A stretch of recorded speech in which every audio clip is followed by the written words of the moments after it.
how can we deal with the disappointments, letting it go, and get over it. Guys, hello guys, this is Yundela again, sharing with you some thoughts for today.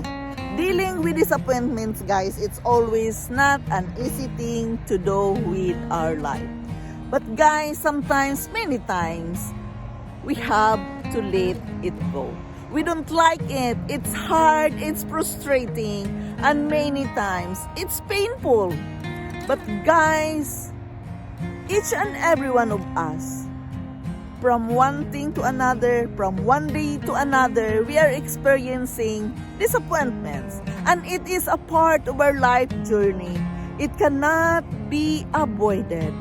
There are disappointments we face along this way, and we have to feel it, accept it, face it, and try to let it go, and of course, get over it.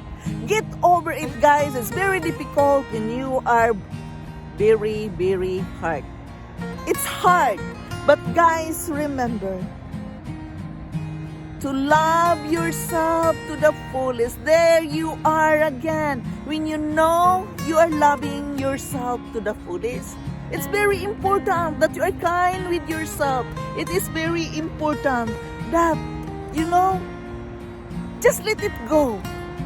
But first, we cannot let go of things if we cannot feel it. Feel the pain and let it go. Guys, dealing with disappointments, really, it's very hard many times. It's so frustrating. But guys, that's life. It is a part of our life and we don't have a choice. So stop for a moment. Acknowledge yourself that you are loving yourself. Acknowledge it so it becomes easier for you to let it go and get over it. Get over it of the things, guys. It's very difficult. We need time for that. Each and every one of us need time to let it go of things. But embrace that certain moment, guys. Embrace and give that to yourself. You are not alone. I must comfort you that each and every one of us in this world experiencing disappointments, and of course, you have to forgive yourself. You have to forgive others who disappointed you. It's not easy. But guys, remember, sometimes things happen without our control. It's very difficult. So therefore, it's better to learn to be patient, focus on the love of yourself, focus who you are, focus that you're embracing yourself. It becomes easier to let it go of things and get over it. So this is just my share, a reminder to each and every one of us. We all need reminders, guys, but we must learn to deal with it in a right way. Even we don't like it, we must learn to embrace that moment, the hurting moments in this life, guys. We are not only embracing the happy moments, we have to embrace the painful moments as well. The hurting moments must be acknowledged as well. So it becomes easier for us to move forward, let it go, and get over it. Dealing with disappointments, guys, it is very important that first of all, we must allow ourselves to feel the disappointed. To feel that you are disappointed. Learn to let it out. Don't dwell on what might have been happened. Remember to be kind to yourself. Give yourself some credit. Put things into perspective. Look at for the silver lining. One of the best way to be emotionally aware is to acknowledge our feelings about the situation that disappoint us. Why you are disappointed. Being honest with ourselves is being important. We must learn to identify the source of the disappointment. We must understand the feeling of disappointment. That really, guys, is not really a necessary issue to be concerned about. We inability to deal with the emotion and let it go of the pain and become an issue. Yes, guys, we must realize that dealing with disappointment takes a conscious effort. We must acknowledge emotional awareness, understand that one of the best way to be emotionally aware is to acknowledge our feelings about the situation that disappoints us. What is really happening around you? Why you are disappointed? Understand that being honest with ourselves is very important. Yes, we must talk to ourselves and to be honest with ourselves and towards others. We must learn to embrace the peace. We must all have a peaceful heart.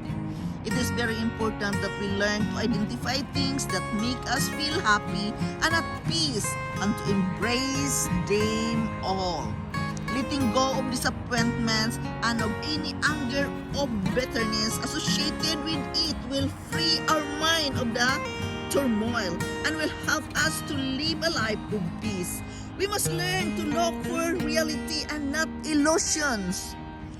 It is a human nature to hope and dream, but we must also realize that when reality becomes mixed with illusion, it is very easy to feel disappointed. There you are. Don't mix your reality with illusion because it becomes easily for us to be disappointed. Disappointment is inevitable. Therefore, our life experiences is a great teacher. There you are. Life itself is our teacher. Always remember to give yourself some credit. Remember, just because we experience disappointment, that doesn't mean that we have to beat ourselves up. Think about our character strengths. We must begin to view ourselves in terms of success rather than failures or disappointment. We may be surprised how much bitter we begin to feel.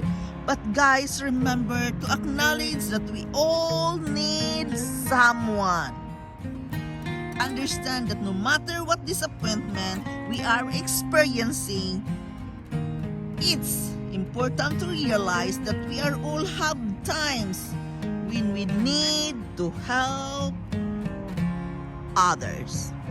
We need the help of others, guys, and we need them to be there for us as well. It is a human nature that we hope, we dream. And many times, guys, our dream is out of our control and therefore we are disappointed. So to deal with this, to deal with disappointments, guys, really, you have to identify your feelings. You have to know really what's going on, understand the whole thing, and have that time with yourself. And at the same time, acknowledge others when they want to comfort you. We both need others and others need us as well. We cannot live alone in this situation. We have to be kind to ourselves so it becomes easily for us to be kind with others. And when you can do that, guys, everything makes easier for you to deal with disappointments, to deal with these challenges in life. So, okay, it's okay. We have to hope, we have to dream. It's normal, it's okay. It's very important that we can acknowledge that we can dream, we can hope. Because we need that as an inspiration light in our life. We all need that. But at the same time, guys, we must face reality. But as the book says, we must not mix reality and illusion. Because when we mix it all together, you will become disappointed. So be careful, guys. Just be careful what you are doing. We can hope, we can dream. It's okay. It's all natural. We must need that hope. We must need that dream to live a life. We must hope and dream, and it is very important. But bottom line here, we must also understand what are those consequences we are going to face. It is what it is. That's life. It is a part of our life. So therefore, guys, be aware about your feelings. And bottom line here, it becomes easier for you to embrace the whole situation if you love yourself to the fullest.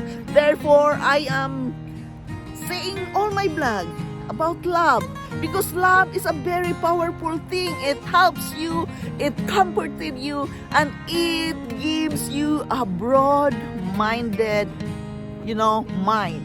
So it is very important, guys. Acknowledge that love within yourself. Acknowledge that you are doing great. Be kind to yourself. Be patient and appreciate yourself, whatsoever going on with your life. Appreciate it and embrace the whole situation. It is what it is. It is a part of our life journey that we can all be discouraged. We can all meet disappointments. Feel the pain. Feel the experience of being disappointed. And let it go and get over it. And remember, the only thing who can help you this is your love to yourself. Love yourself to the fullest. And it comforted you. That's all will be well with you. This is Yundel. Thank you so much for listening. Thank you so much for joining here in my channel, guys. I am very grateful to each and every one of you supporting me here in my life journey. Thank you so much, guys. And remember to take care of yourself. Remember always to love yourself to the fullest. I love you all, and bye-bye.